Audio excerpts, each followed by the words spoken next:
Ah, aí vocês me avisam se estão vendo, tá bom? Nós estamos vendo, sim, a gente está vendo o PowerPoint, não no Vou modo colocar. apresentação ainda. Agora tá? Sim, Sim. tá.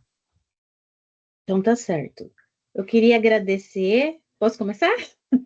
Claro, fica à Ah, vontade. tá. Então, primeiramente, queria agradecer ao espaço da empresa, agradecer o contato do Ricardo, toda a equipe, pela oportunidade de falar para vocês desse tema, que realmente eu estudo ele há mais de 10 anos. E estou muito feliz de falar aí com o pessoal de BH, e meu orientador de mestrado e doutorado é de BH, então foi muito bacana, né? Conversar, vai ser muito bacana conversar com vocês agora sobre esse tema. Então, só para introduzir, qual que é a ideia aqui, né? Então, a gente fala sobre por que nós dormimos, se existe qual que é o jeito de acessar o sono, as funções, o que de fato é o sono, será que existe uma postura? A atividade física, ela pode ser um aliado ou um vilão para o sono e algumas orientações gerais para vocês, tá bom?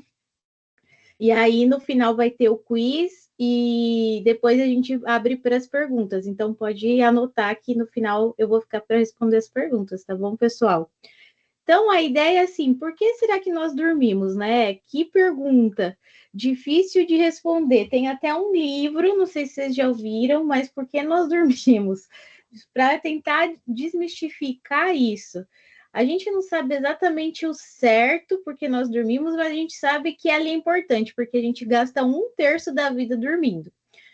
Então, imagina, pensando que nós vamos envelhecendo cada vez mais, a gente está aumentando pessoas mais longevas, que pessoas com mais de 60 anos, a gente tem uma expectativa de vida aí de pessoas de mais de 90.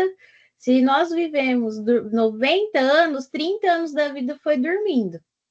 Então, pensa isso, 30 anos da vida dormindo. Então, de fato, é um comportamento muito importante, que se não fosse tão importante, a gente não gastaria tanto tempo assim, né? Mas ainda existe um mistério que a gente pode dizer ainda, por que será que nós dormimos? E aí eu trago essa ideia para vocês, que a revista Science, que é uma revista muito famosa dentro da ciência, ela levantou 125 questões que ainda não foram respondidas pela ciência, e 2 delas é referente ao sono. A gente não sabe ainda direito por que nós dormimos, e a gente não sabe ainda por que nós sonhamos. Então, a gente tem, claro que já tem muitas descobertas, mas olha que interessante. Essa ideia ainda, por que nós dormimos, ainda é um mistério que a gente está desvendando na ciência. E uma coisa interessante é que a maioria dos animais dormem, todos os mamíferos dormem. Então, quanto menor o animal, mais ele dorme. Olha que loucura isso. Um rato dorme aí 12, 13 horas. Um elefante dorme 3 horas. E aí eu trago a ideia do golfinho, que o golfinho, ele tem que dormir com um hemisfério do cérebro e o outro tem que ficar acordado por questão de sobrevivência. Então, uma hora ele dorme com o hemisfério direito do cérebro, outra hora ele dorme com o hemisfério esquerdo, para ter a questão de sobrevivência, para voltar para a superfície. Então, são algumas curiosidades que eu queria trazer para vocês. Mas todos nós, né, dormimos, todos os animais dormem. Então, é um comportamento que ele é muito importante, mas a gente só começa a dar enfoque nele a partir do momento que a gente consegue acessar esse sono. E a gente consegue acessar esse sono quando a gente tem a polissonografia. Então, a polissonografia é um exame do sono que a gente consegue, de fato, descobrir o que está acontecendo durante o sono. E hoje a gente sabe que tem mais de 80 distúrbios do sono. Então, por isso que é um tema relevante e importante, porque de fato afeta a nossa vida mesmo. E uma vez que a gente faz o exame, a gente consegue acessar e fazer diagnóstico dos distúrbios de sono. E aí a gente tem diversos canais que a gente coloca na cabeça, coloca no nariz para a gente ver distúrbios respiratórios do sono, como a apneia, poder ver essa parte de insônia.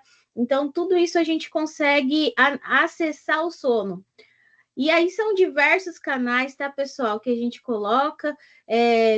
Para a gente analisar o sono, a gente precisa do eletroencefalograma, eletroaculograma, são todos os canais. Microfone, para que é o microfone? Que a primeira pessoa, quando quer avaliar o sono, quer saber se ronca. E a gente precisa ter um sensor para isso. Sensor de movimento corporal, cinta de esforço para ver questão de se está tendo algum esforço respiratório durante o sono. Então, a polissonografia é um exame padrão ouro para avaliar o sono. E aí é legal a gente entender a estrutura do sono, como que ele é formado, como que a gente sabe? A gente tem dois principais estágios do sono, que é o sono não REM, que é dividido em três, que é N1, N2, N3. N3 é o sono mais profundo, então quando você acorda revigorado, é porque você passou por N3, né? Porque ele faz todo o reparo muscular. A gente libera um hormônio importante aqui, que é o IGH, que é o hormônio de crescimento. Então, a pessoa que faz a musculação, academia, quer aumentar a massa muscular, precisa dormir, entrar em N3 para liberar mais GH. E o sono REM é o sono dos sonhos, cognição, memória e aprendizado. Então, se você está sonhando, você está passando por estágios do sono REM. E é importante a gente entender que o sono REM, por que ele tem esse nome? Por causa que eles perceberam que tinha movimento rápido dos olhos. Então, quando a gente tem movimento rápido dos olhos, a gente tem o sono REM. E aí a gente precisa ter atonia muscular, senão a gente faz o que está sonhando. E isso é um distúrbio do sono, importante, né?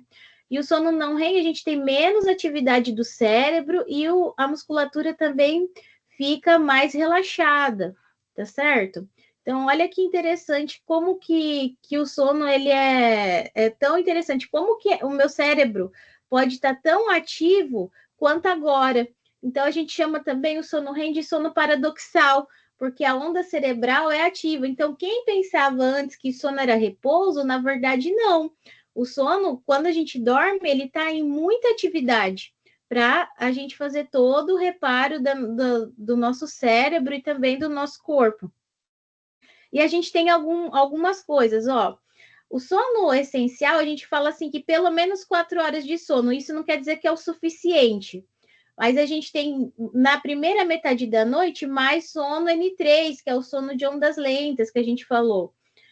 E tem episódios de sono REM que são menores. Na segunda metade da noite, a gente tem mais sono REM. Então, por que eu lembro do sonho? Eu lembro do meu sonho quando eu acordo num episódio de sono REM ou 30 minutos após acabar um episódio de sono REM. Aí sim eu lembro do meu sonho, tá certo?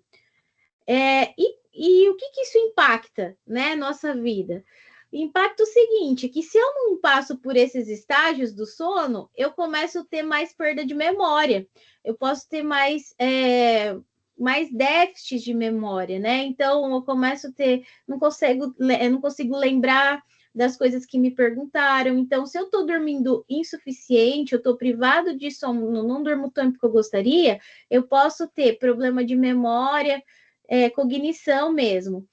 E outra questão importante do sono é a questão que vocês vão até ter na palestra na sexta-feira da nutricionista, é a questão de conseguir mesmo ter saciedade durante o sono, porque a gente libera 2 hormônios importantes, que é a grelina e a leptina, que é o hormônio da fome e da saciedade. E aí, o que acontece? Se eu não estou dormindo bem, eu tenho muito mais fome e menos saciedade. Então, eu acabo comendo mais e não consigo saciar. Mas isso eu vou deixar para ela na sexta-feira, tá certo? E começa também a ter muita alteração de humor, porque quando você não dorme bem, alguém fala bom dia, você fala, nossa, né, não dormi nada essa noite, você começa a ficar mais irritado, mais ansioso.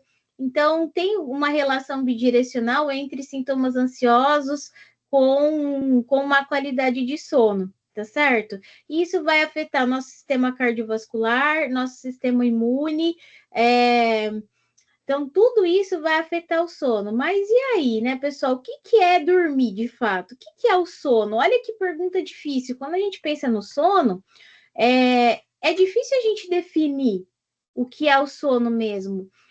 Mais uma coisa importante, o sono ele é um comportamento que ele é um comportamento que a gente fala que é reversível. Por que eu falo que é reversível? Porque como que eu sei se a pessoa está dormindo ou está em coma? Pensa nessa pergunta. Porque eu acordo todos os dias. A pessoa que está em coma fica lá, não acorda. Você pode cutucar, fazer o que for, e ela não acorda. A pessoa que está dormindo, rapidamente ela retorna ao estado de reversibilidade. E uma coisa importante, alguém dorme em pé? Né? Ninguém dorme em pé, na verdade. Por quê? Porque se entra lá naquele estágio de sono REM que a gente comentou, ele cai, né? Porque lembra que tem atonia muscular? E aí, se você está dormindo no sofá sentado, você está segurando o controle, você entra em sono REM, você solta o controle, porque você relaxa, você tem atonia muscular. Mas a grande questão é que o sono ele tem um comportamento específico que nós dormimos deitado, então a gente tem uma postura para dormir. Aí, o que acontece? A gente tem toda uma postura característica que a gente está dormindo, né, de fato deitado, e o sono ele tem essa diminuição dos movimentos, e ele é fácil de ter, de reverter isso. Então, isso que é bacana em relação ao sono. Mas e aí? A gente dorme deitado, mas e a postura influencia, de fato, o sono? Qual que é a melhor postura para dormir, né? E aí eu publiquei essa matéria no Estadão, eu conversei com o pessoal do Estadão, a gente publicou esse trabalho juntos, que a gente fala mesmo, qual que é a melhor postura para dormir? E aí, a grande questão é o seguinte, que o sono, ele é um processo dinâmico, então, inconscientemente, eu vou alterar a minha forma de dormir ao longo da noite. Por quê? Para evitar fadiga. Você não fica o tempo inteiro dormindo só de um jeito, você vira para um lado, vira para o outro, mas a grande questão é que se a gente começa numa determinada postura, é lógico que vai ser melhor durante a noite. E aí a gente vai discutir isso agora ao longo da aula. Então, por exemplo, quando eu penso num bebê, quem é mãe aí, pai, que tem um bebezinho até 1 ano de idade, tem uma postura específica para dormir. O bebê, ele ainda não tem capacidade de virar para um lado para o outro.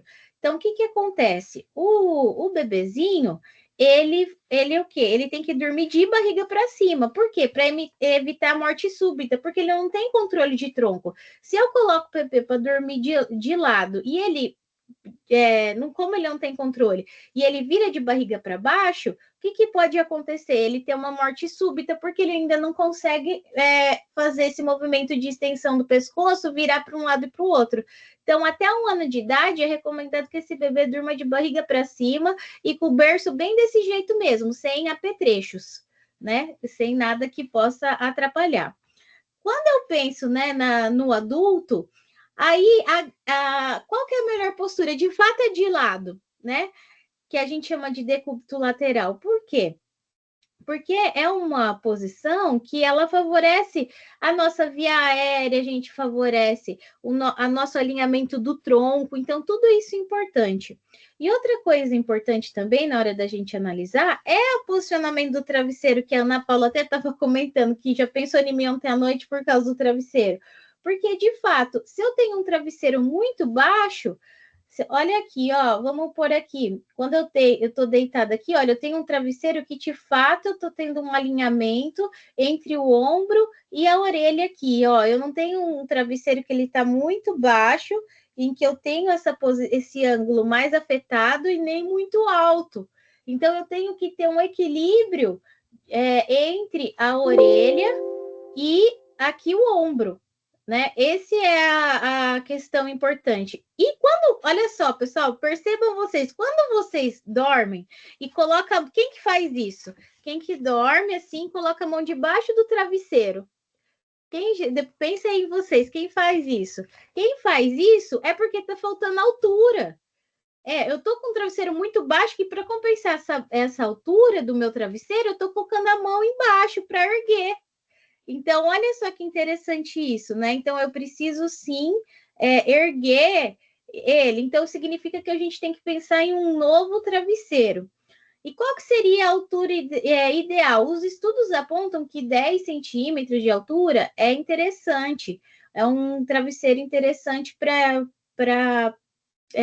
ajudar a gente, mas isso vai variar a altura da pessoa, vai variar várias coisas. Então, eu tenho hoje no mercado travesseiros que são mais altos, de 14 centímetros já, e eu tenho travesseiros que ainda eu consigo ter lâminas que eu aumento a altura do travesseiro ainda quando é necessário, ou eu posso até diminuir a altura.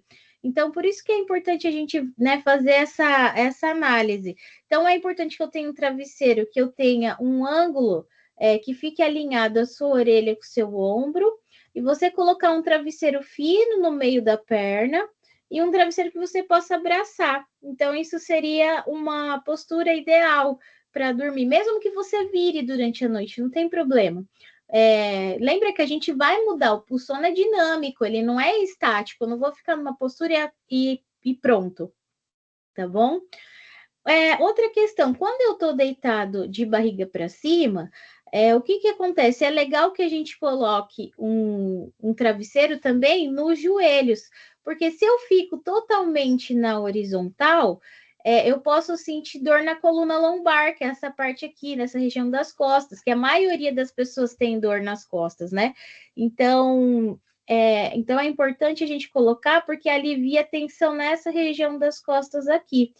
E a altura aqui do travesseiro, você vê que é mais ou menos uns 15 centímetros, né? Esse ângulo aqui.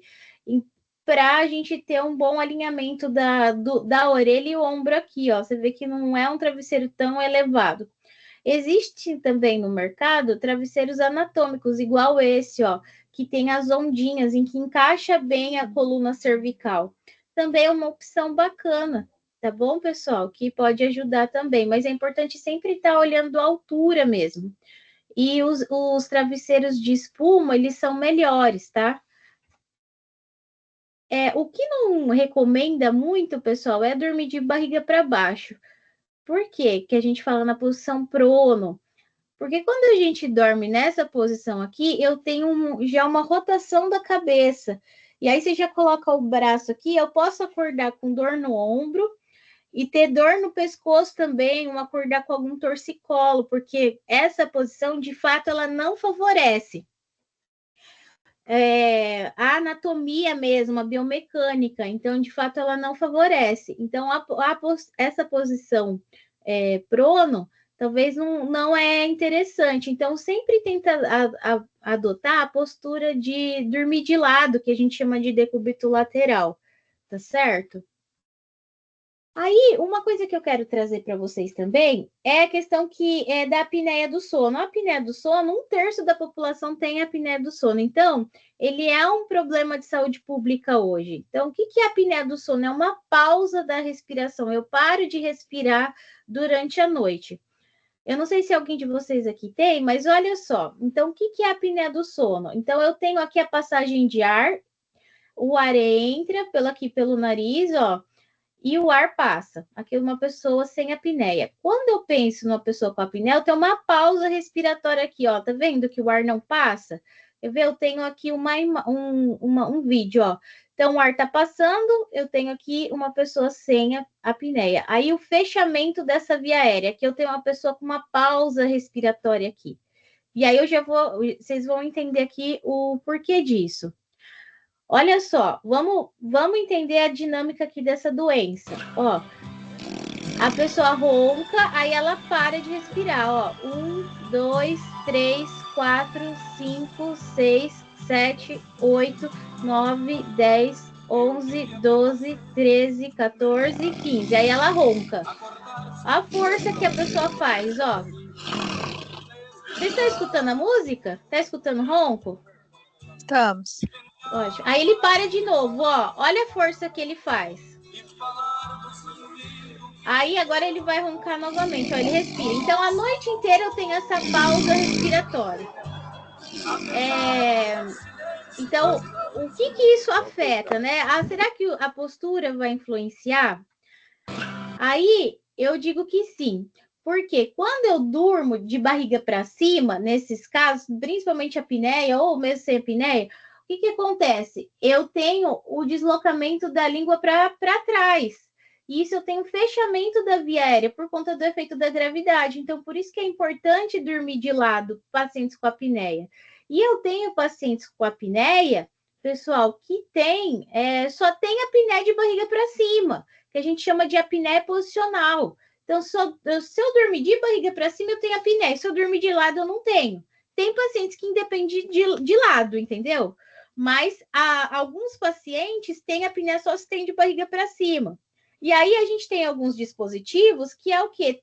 Esses dispositivos que coloca na cintura, ou esses aqui um pouco mais modernos, que dá uma vibração, o que acontece? Toda vez que a pessoa virar de barriga para cima, eu tenho alguma coisa que me incomoda que faz ela virar de lado, né? Ou eu tenho uma vibração que faz ela virar de lado, ou eu tenho alguma coisa que vai de fato fazer com que ela vire. Por quê? Porque o que acontece? Acontece que essas pessoas com apneia do sono, se virar de barriga para cima, vai piorar o quadro de apneia, entendeu? E além disso, a gente tem outras condições de saúde que também é importante, né? Que a gente fala da pessoa que tem uma insuficiência cardíaca, que é quando o coração da pessoa é mais alargado. Então, o coração tem uma deficiência mesmo de fazer a contração. E aí, nesses casos, dormir de lado esquerdo é pior, porque como eu tenho a base do coração maior, se eu durmo do lado esquerdo, o que acontece? Eu começo a atrapalhar a minha caixa torácica. E aí eu vou ter um pouco de falta de ar, que a gente chama de treptopneia. E aí é muito desconforto dormir desse lado. Então, o que a gente sugere? Evitar dormir do lado esquerdo, tá? Para pacientes que têm insuficiência cardíaca. Quando eu penso num refluxo, já muda a conversa, né? Porque aí o que acontece? O mecanismo de deitar, no caso do lado direito, eu tenho o estômago posicionado acima do esôfago. E aí esse tempo de exposição, muito tempo de exposição que ele fica com o suco gástrico, com esse ácido esofágico, atrapalha. Então, se eu dormir do lado esquerdo, para mim é melhor. Então, olha só que interessante. E as pessoas com refluxo também, é interessante que tenha um pouco de elevação da cabeceira da cama, por conta dessa volta do líquido, né? Desse suco gástrico. Então, se eu subo a minha elevação da cama, da cabeceira, em 30 graus, mais ou menos, pode ser com tijolo, pode ser com aquelas cunhas que a gente põe embaixo do colchão, já ajuda a melhorar essa questão do refluxo. Tá certo? E agora, o que eu quero mostrar para vocês, né? A gente vai falar agora sobre a questão da atividade física. Então, será que a atividade física ela pode ser aliada a um vilão, né? Para melhorar o sono? O primeiro a gente vai partir do pressuposto que ela tem uma relação bidirecional. Ela tanto ajuda o sono, quanto o sono ajuda a melhorar o desempenho de atividade física. O que eu quero pontuar para vocês aqui é a diferença entre atividade física e exercício físico. Quando eu penso em atividade física, ela é qualquer movimento que eu faço do músculo que resulta em um gasto de energia. Então, se eu faço, por exemplo, alguma atividade, por exemplo, eu saio do meu carro, eu paro o carro mais longe e vou andando 20 minutos até o lugar que eu trabalho. Isso é uma atividade física, né? Ou eu faço, por exemplo, pessoas que fazem serviço doméstico, faz muita atividade física, né? Passar pano na casa, você vê que a atividade física é elevada. O exercício físico já é uma coisa mais planejada, estruturada, repetida, focada para melhorar a saúde mesmo, entendeu? Essa é a diferença entre uma coisa e outra. Então, o que a Organização Mundial da Saúde com a Academia Americana de Esportes recomenda, né? Pelo menos 150 minutos de atividade física aeróbica, uma intensidade moderada. O que é isso? É uma intensidade que você tem uma respiração um pouco mais ofegante. e 75 minutos de atividade aeróbica, aquela que você fica muito ofegante. Então, ou você faz 30 minutos de atividade moderada durante a semana, ou 75 minutos de atividade muito intensa. E o exercício físico, como eles recomendam, estruturar intensidade de 30 minutos por dia, 5 vezes na semana, ou 20 minutos de intensidade alta, 3 vezes na semana.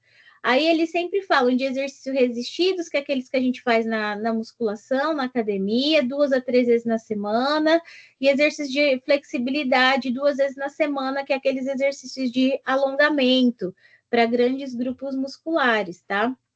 E aí, a grande questão, tem um horário certo? Qual que é o melhor horário? Fazer atividade física à noite atrapalha? Atrapalha dormir? O que vocês acham? O que os estudos trazem é o seguinte, que de modo geral, o exercício físico feito à noite, ele não atrapalha o sono da noite, muito pelo contrário, ele melhora o tempo para pegar no sono, então uma pessoa que demora mais de 40 minutos para começar a dormir, ela atrapalha, ela melhora, e ela melhora a eficiência do sono também. O que é a eficiência do sono? É o tempo que você passa, o tempo total que você passa dormindo, dividido pelo tempo total que você passa na cama. E aí, acima de 85 vezes 100, acima de 85%, a gente diz que é uma boa eficiência de sono. Então, ele tem melhoras durante você fazer exercício físico à noite, né? E aí tem alguns trabalhos que até mostram que eles fizeram diferentes tipos de exercício, começando entre 8 e 8 e meia.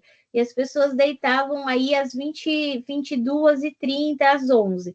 E aí eles falaram que o exercício físico, ele não prejudica, né? Que de fato ele melhora. E ele pode ser uma boa alternativa para melhorar o sono.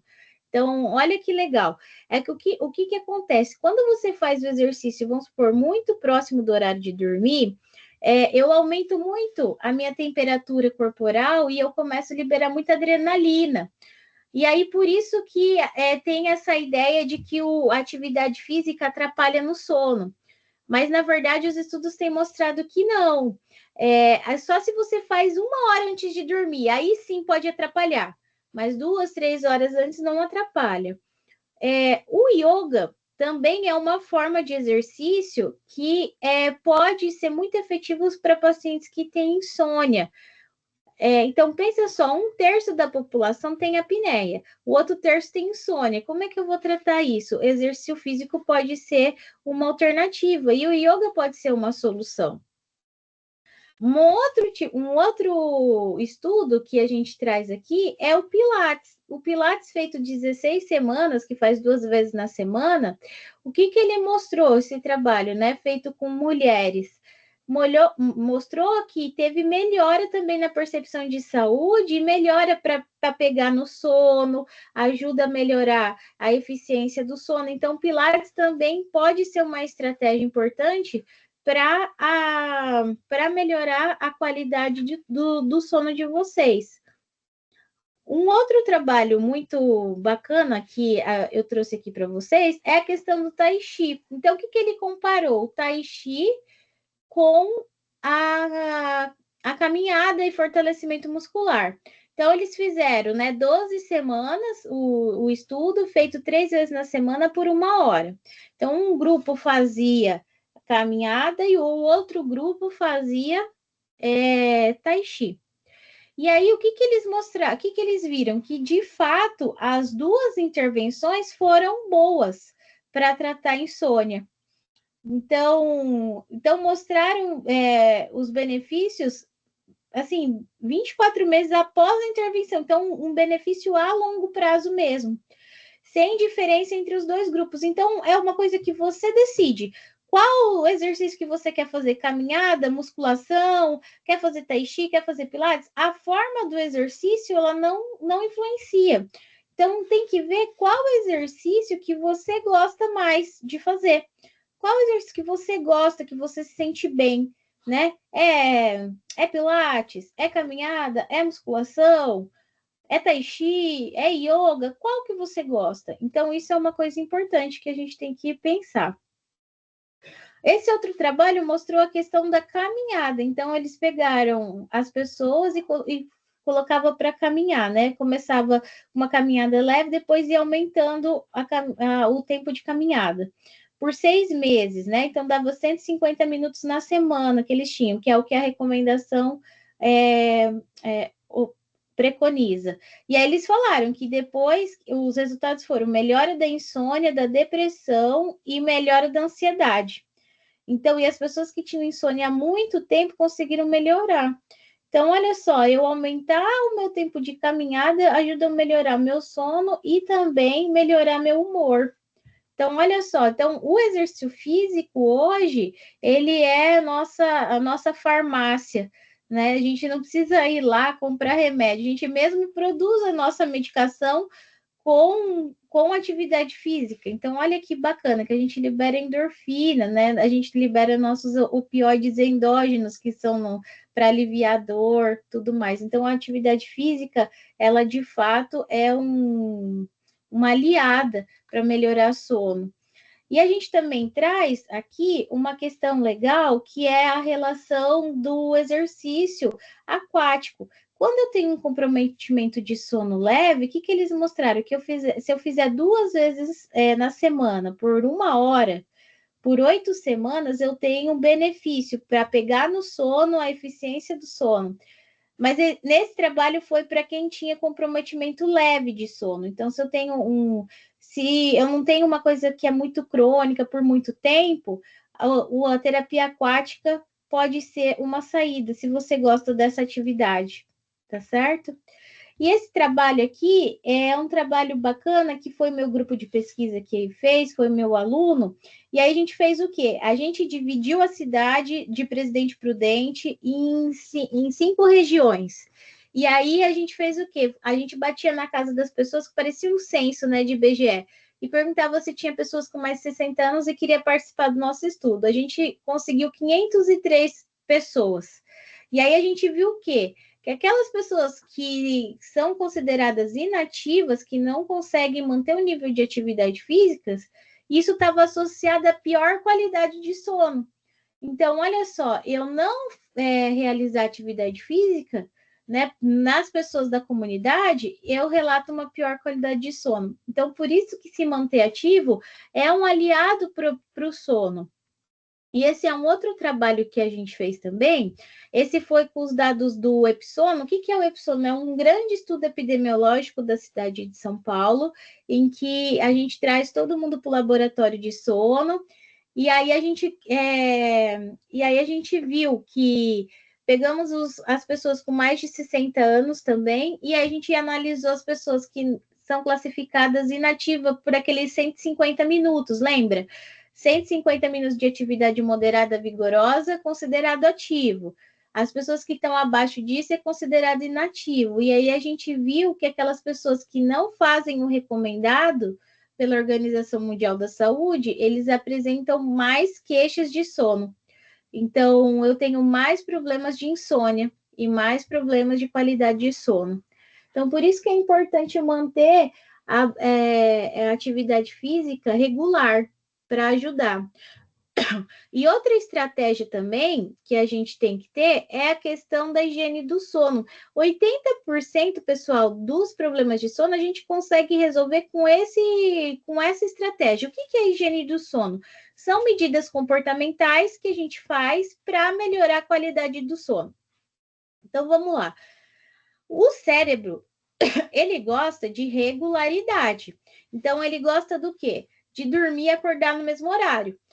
Quando eu tenho, por exemplo, um dia eu acordo às 8, outro dia às 9, outro dia às 6, é ruim para o nosso cérebro. Então, estabelecer um horário de dormir e acordar é importante, né? O cérebro gosta disso.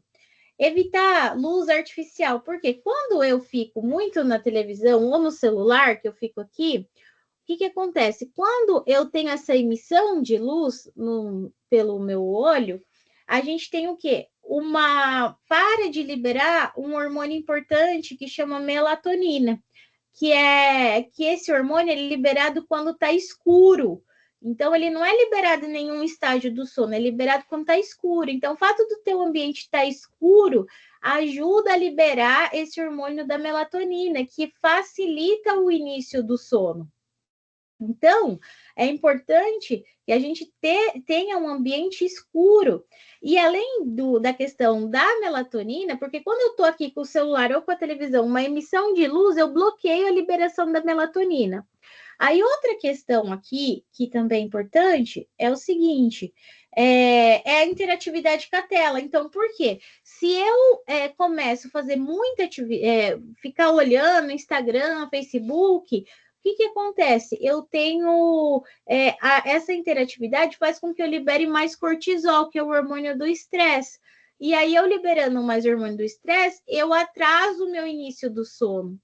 Então, é importante evitar o uso de equipamentos mesmo. Se uma hora, a literatura diz 2 horas, mas eu entendo que isso pode gerar mais ansiedade ainda. Então, se puder 30 minutos começar a parar com a luz, já ajuda bastante, tá? Bebidas alcoólicas. Aí o pessoal pode falar, mas eu bebo uma cerveja e me dá sono, né? O beber é bom porque me ajuda a dormir mais rápido. Aí eu vou falar o seguinte para vocês. A questão do álcool é o seguinte, de fato, se eu durmo, ele é um bom indutor de sono, ele me dá sono mesmo. O problema é o seguinte, que até ele ser totalmente metabolizado pelo organismo, até ele sair do corpo, eu tenho muita fragmentação do sono, eu fico em estágios mais superficiais do sono. Lembra lá que eu mostrei o estágio N1, N2, N3? De vez eu aprofundar o sono, eu fico em N1, N2, e eu acordo mais cansado no outro dia, e eu tenho menos sono REM. Aí você pode ter mais problemas de cognição, memória e aprendizado. Então, esse é o problema do álcool. Até ele sair do organismo, a gente tem muita fragmentação do sono, tá? Passando por estágios mais superficiais. Manter um ambiente confortável, controlando a luminosidade, o barulho, ajustar seu travesseiro, a altura do seu travesseiro, tudo isso vai ajudar com que você tenha uma melhor qualidade do sono. Café e estimulante, qual que é o problema deles? O café, se eu tomo, pensa só, eu vou tomar ele 5 horas da tarde, o efeito dele no corpo é 8 horas, 5, 6, 7, 8, 9, 10, 11, meia-noite, 1. Nossa, não consegui pegar no sono, mas eu tomei café 5 da tarde, ele atrasa o seu sono por mais tempo. Por mais que algumas pessoas falem assim, não, eu tomo café e não me atrapalha em nada. Atrapalha, pessoal, porque de fato você acaba ficando em estágios mais superficiais e fica fragmentando mais o sono, por mais que você não tenha percepção disso. Então, você pode acordar mais cansado por conta disso. Então, café até umas 2 horas da tarde está excelente. Aqui, ó, 2, 3, 4, 5, 6, 7, 8, 9, 10. Se você dorme às 10, entendeu? Não vai atrapalhar tanto. Então, até umas 2 horas da tarde, o café tá liberado, hein? Depois das 3, não, hein, pessoal? O mais difícil de todos é levar o problema para a cama. O que acontece? A gente tem uma mania de levar o problema mesmo, né, para a cama. Você pega esse problema que você tem e aí você leva ele para resolver. Aí eu sempre falo, gente, se vocês não resolverem 16 horas de dia, não é 8 horas de noite que vocês vão resolver o problema. Tira isso da sua cabeça. Que forma? Anota, né? Então, anota o problema, tenha um caderno e anota tudo que está acontecendo para você tira da sua cabeça e sabe que está guardado num papel. Então, isso já ajuda a você tentar tirar esse problema na hora de levar para a cama, tá? Então, são estratégias simples que melhoram muito o sono. Tá? O que se você está bebendo estimulante, ele não leva problema para a cama. Vocês vão ter aula de mindfulness. Mindfulness ajuda muito a ajudar a iniciar o sono, tá certo? Então, tenta evitar levar esses problemas para a cama. E aí, o que eu quero deixar para vocês, né, de mensagem? Que dormir não é luxo. Quando eu vou, às vezes, dar alguma aula, alguma coisa, o que acontece? A pessoa fala assim, eu não tenho esse luxo de poder dormir até a hora que eu quero. Não é questão de luxo, é necessidade. Se você tira a hora do seu sono aqui, o corpo cobra. Uma hora vai cobrar. Então, vai cobrar como? com uma doença. Então, daqui a pouco você está tomando tarja preta, daqui a pouco você está tendo um problema de saúde, está tendo um AVC, está tendo um infarto. Então, tudo isso é questões que a gente tem que levar. A postura, se a gente adota uma postura adequada, que é dormir de lado, lembra que a gente estava comentando? Ajuda a melhorar a dor, a melhora na respiração, principalmente pessoas com apneia, porque lembra que barriga para cima piora o quadro respiratório. Então, ajuda a manter esse posicionamento adequado para dormir, que vai melhorar a qualidade, né, do sono de vocês. E o exercício físico regular, ele é um grande aliado para melhorar a qualidade de sono, né? Então, a grande questão é, cuida do seu sono, como você cuida da sua alimentação, como você cuida do seu corpo, como você cuida. O sono, ele é uma parte importante que a gente tem que ter atenção, tá certo? E como é que tá o sono de vocês, pessoal? Agora eu quero saber como é que tá o sono de vocês, tá?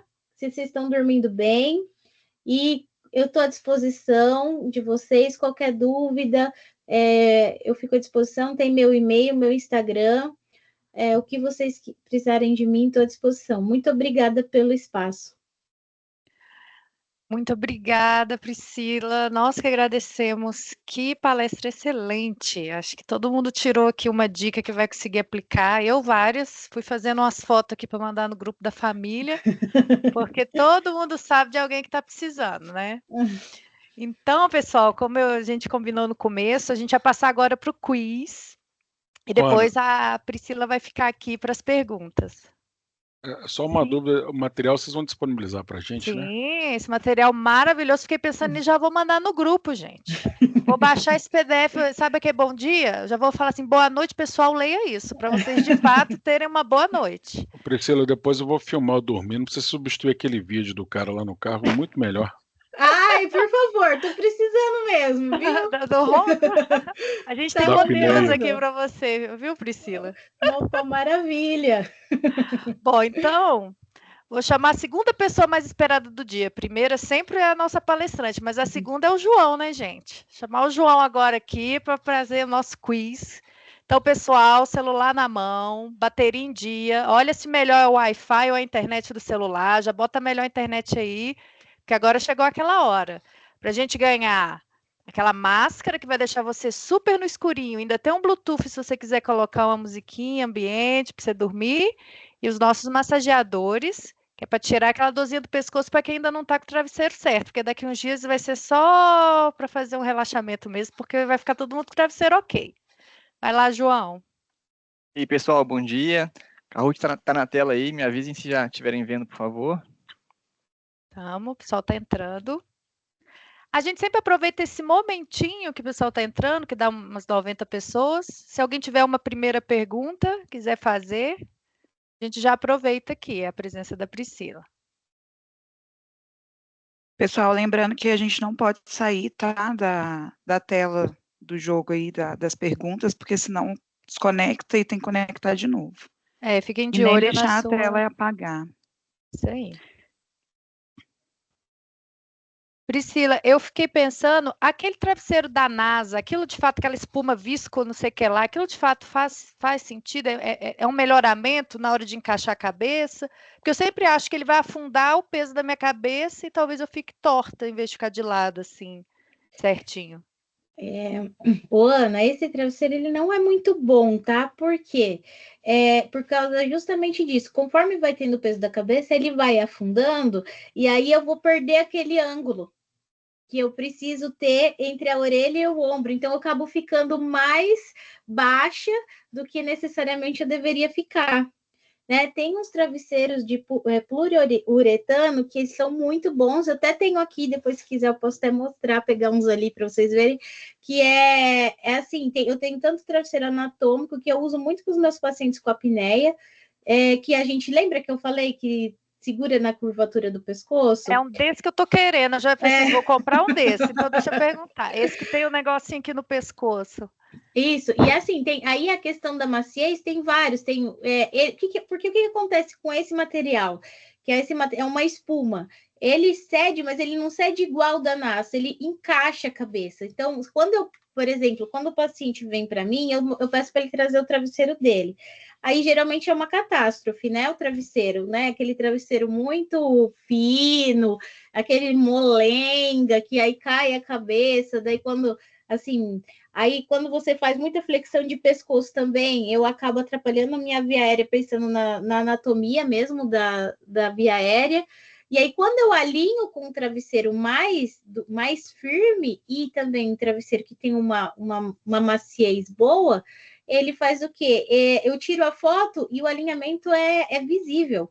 Ah, ótimo. Depois, se puder mandar aqui no chat o nome do material, acho que você falou Eu mando para poliuretano. vocês aqui. Aí você só manda aqui no chat que já vai seguir de guia para gente. Bom, acho que já entrou todo mundo que quer participar, né? Está oscilando entre 79 e 80. Ana, a gente tem uma solicitação da Isabela no site aí. Bom dia, Priscila. Você pode nos passar o link da matéria do Estadão? Passo sim. Espera lá Então, que eu já tá passo para vocês. Bom, eu acho que agora a gente pode começar o quiz, porque eu estou vendo que está oscilando entre 78 e 80, esses dois, ó, voltando. Pessoal, não deixa o celular apagar, não deixa sair da tela. Vamos começar, João?